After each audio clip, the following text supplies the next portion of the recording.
Hello guys, আসসালামু আলাইকুম। আজকে আমি আপনাদের জন্য একটি সহজ রেসিপি নিয়ে এসেছি। রেসিপি বললে ভুল হবে, আপনারা যারা ভর্তা খেতে পছন্দ করেন তারা আমার এই রেসিপিটা খুব পছন্দ করবেন। এটা একটা ভর্তার রেসিপি।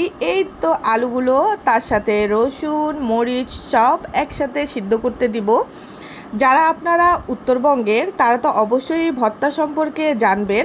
এটা উত্তরবঙ্গে এই ছোট ছোট আলুগুলো দিয়ে এই ভর্তাটা হয়, অনেক সুস্বাদু, অনেক মজা খেতে। আপনারা বাসায় অবশ্যই ট্রাই করবেন এই ভর্তাটা।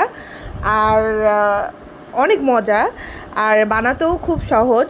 যারা চাকরিজীবী মানুষ তারা তো অনেক সহজভাবে এই ভর্তাটা করতে পারেন। এই তো এগুলো সিদ্ধ হওয়ার পরে আমি মরিচগুলো ভেজে আলাদাভাবে এভাবে পোড়া পোড়া করে ভেজে নিতে হবে। সব কিছু নিয়ে ভালো করে এগুলো বাটতে হবে, যাতে একটুও দলা দলা না থাকে। অনেক ভালো করে এগুলো বাটতে হবে, একটু সময় নিয়েই বাটতে হবে। তারপরে এটা ভালো করে বাটা হয়ে গেলে এটার মধ্যে পরিমাণ মতো লবণ প্লাস সরিষার তেল দিয়ে খুব ভালো করে মাখতে হবে। এই ভর্তাটা অনেক টেস্টি আর অনেক মজা খেতে। বাসায় একবার হলেও ট্রাই করবেন। ওকে ভিউয়ার্স, আজকের জন্য এতটুকুই। ভালো থাকবেন, সুস্থ থাকবেন, আর গরম গরম ভাতের সাথে এরকম একটা ভর্তা অবশ্যই ট্রাই করবেন। আপনাদের অবশ্যই ভালো লাগবে।